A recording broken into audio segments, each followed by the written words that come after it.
Eskisi ham Allohning qonunlariga yo hukmlariga asoslanmagan edi, yangisi ham asoslanmayapti. Alloh bo'lsa tepada aytayotgandek, Arof surasida hukm qilish ham, yaratish ham u zotni o'ziniki deyapti, ya'ni ilohlik sifatlaridan bu. Yaratish, hukm qilish deyotgan narsa. Allohdan hukm qilish talashyapti. Bu yaratsan yaratgandir seni, lekin buning ustidan biz hukm qilamiz deyapti. Allohchi desa, Alloh aralashmaydi deyapti. Allohning qonunlari eski va o'rta asrdagi deyapti. Nima deymiz? Kufr demasdan nima deymiz? Buni iymon deymizmi? Har bitta narsaning o'zining nomi bo'ladi.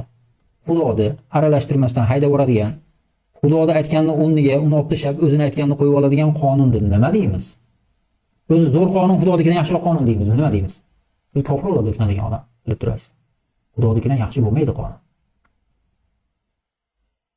Hali Xudoni qonunni ham olib kelib, buni ham qo'yib qo'ying, tanlab ol desa ham endi bu bir juda o'zi mana shuni o'zi bitta fasod edi.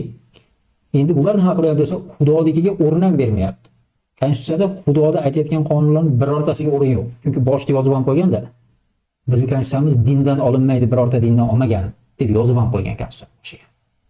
Haligi buzuq domlalar chiqib olib, bizning konstitutsiyamiz ham, Fransiyaning konstitutsiyasi ham islomdan olingan deb yuribdilar. Konstitutsiyasini boshiga yozib qo'ygan, birorta dindan olmaymiz, dinlaringni hukm chiqaradigan manba deb ham bilmaymiz deb yozib qo'ygan. Hozir nimani ma'qullayotganini bilib olinglar mana odamlar. Shuning uchun tepadagi Bani Isroilni misol qilganligim, Bani Isroil ichida johillar ham bo'lgan, tushunmagan shu ishlarni. Lekin bugun maliki johillar emas, mana salla uraganlari mana shu ochiq kufrliligini konstitutsiyaning birinchi moddalarida yozib qo'ygan narsani hech ikkilanmasdan, yo'q, mana shuni to'siq bo'lyapti. Shuni kufr deyapti. Boshqa nima desin? Iymon desinmi? Nima desin? Yo senga o'sha vojib desinmi?